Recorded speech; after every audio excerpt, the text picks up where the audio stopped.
ಜೈಮಾಲಾ ಇವ್ರು ಯಾರು ಅಂತ ನಿಮ್ಗೆಲ್ಲರಿಗೂ ಗೊತ್ತೇ ಇರುತ್ತೆ. ಯಾಕಂತಂದ್ರೆ ಚಿಕ್ಕ ವಯಸ್ಸಲ್ಲಿ ಇದ್ದಾಗ ಸುಮಾರು ಸಿನಿಮಾಗಳನ್ನ ನೋಡಿರ್ತೀರ. ಆಶ್ಚರ್ಯ ಪಡೋ ವಿಷಯ ಏನಪ್ಪಾ ಅಂತಂದ್ರೆ ನಾವೆಲ್ಲರೂ 16ನೇ ವಯಸ್ಸಲ್ಲಿ ಸ್ಕೂಲು ಕಾಲೇಜು ಅಂತ ಅಲಿತಾ ಇರ್ತೀವಿ. ಆದ್ರೆ ಇವರು 16ನೇ ವಯಸ್ಸಲ್ಲಿ ಕನ್ನಡ ಚಿತ್ರರಂಗದಲ್ಲಿ ಹೀರೋಯಿನ್ ಕೆಲಸ ಮಾಡಿದ್ದಾರೆ ಅಂತಂದ್ರೆ ನಂಬ್ತೀರಾ? ನಂಬಲೇಬೇಕು.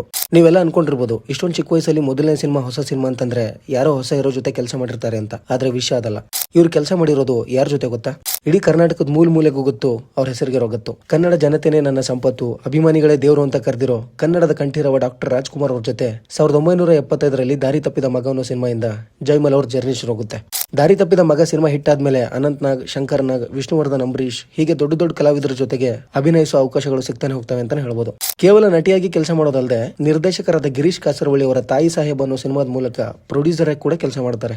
ಇನ್ನೂ ವಿಶೇಷ ಏನಪ್ಪಾ ಅಂತಂದ್ರೆ ಭಾರತೀಯ ಚಿತ್ರರಂಗದಲ್ಲಿ ಪ್ರಬಂಧ ಬರವಣಿಗೆಯ ಮೂಲಕ ಡಾಕ್ಟರೇಟ್ ಪಡೆದ ಏಕೈಕ ನಟಿ ಅನ್ನೋ ಗೌರವ ಜೈಮಲ್ ಅವ್ರಿಗೆ ಸಲ್ಲುತ್ತೆ. ಜೊತೆಗೆ ಈ ಪದವಿಯನ್ನ ಬೆಂಗಳೂರು ವಿಶ್ವವಿದ್ಯಾಲಯದಲ್ಲಿ 2008 ಜನವರಿ 18ರಂದು ಭಾರತದ ಮಾಜಿ ರಾಷ್ಟ್ರಪತಿ APJ ಅಬ್ದುಲ್ ಕಲಾಂ ಅವರ ಕಡೆಯಿಂದ ಈ ಪದವಿ ದೊರೆಯುತ್ತೆ ಅಂತಾನೆ ಹೇಳ್ಬೋದು. ಕೇವಲ ಚಿತ್ರರಂಗದಲ್ಲಿ ಅಷ್ಟೇ ಅಲ್ಲದೆ ರಾಜಕೀಯ ಕ್ಷೇತ್ರದಲ್ಲೂ ಸಕ್ರಿಯರಾಗಿದ್ದು ಮಹಿಳೆಯರು, ಮಕ್ಕಳು, ವೃದ್ಧರು ಮತ್ತು ವಿಭಿನ್ನ ಸಾಮರ್ಥ್ಯ ಹೊಂದಿದವರಿಗಾಗಿ ಕೆಲಸ ಮಾಡಿ ಸಾಮಾಜಿಕ ಜವಾಬ್ದಾರಿಯನ್ನು ವಹಿಸಿಕೊಳ್ಳುವುದರ ಜೊತೆಗೆ ಕನ್ನಡ ಚಲನಚಿತ್ರದ ವಾಣಿಜ್ಯ ಮಂಡಳಿಯ ಮೊದಲ ಮಹಿಳಾ ಅಧ್ಯಕ್ಷೆಯಾಗಿ ಕೂಡ ಕೆಲಸ ಮಾಡಿದ್ದಾರೆ ಅಂತಾನೆ ಹೇಳ್ಬೋದು. ಒಟ್ನಲ್ಲಿ ಇವರು ಕನ್ನಡ ಚಿತ್ರರಂಗಕ್ಕೆ ಕೇವಲ ನಟಿಯಾಗಿ, ನಿರ್ಮಾಪಕಿಯಾಗಿ ಕೆಲಸ ಮಾಡೋದಲ್ಲದೆ ಹೆಣ್ಣು ಮಕ್ಕಳ ಶಕ್ತಿ ಮತ್ತು ಬದಲಾವಣೆಯತ್ತ ಧ್ವನಿಯನ್ನು ನೀಡಿದ ಬಹುಮುಖ ವ್ಯಕ್ತಿತ್ವ ಜೈಮಲ್ ಅವರದಾಗಿತ್ತು.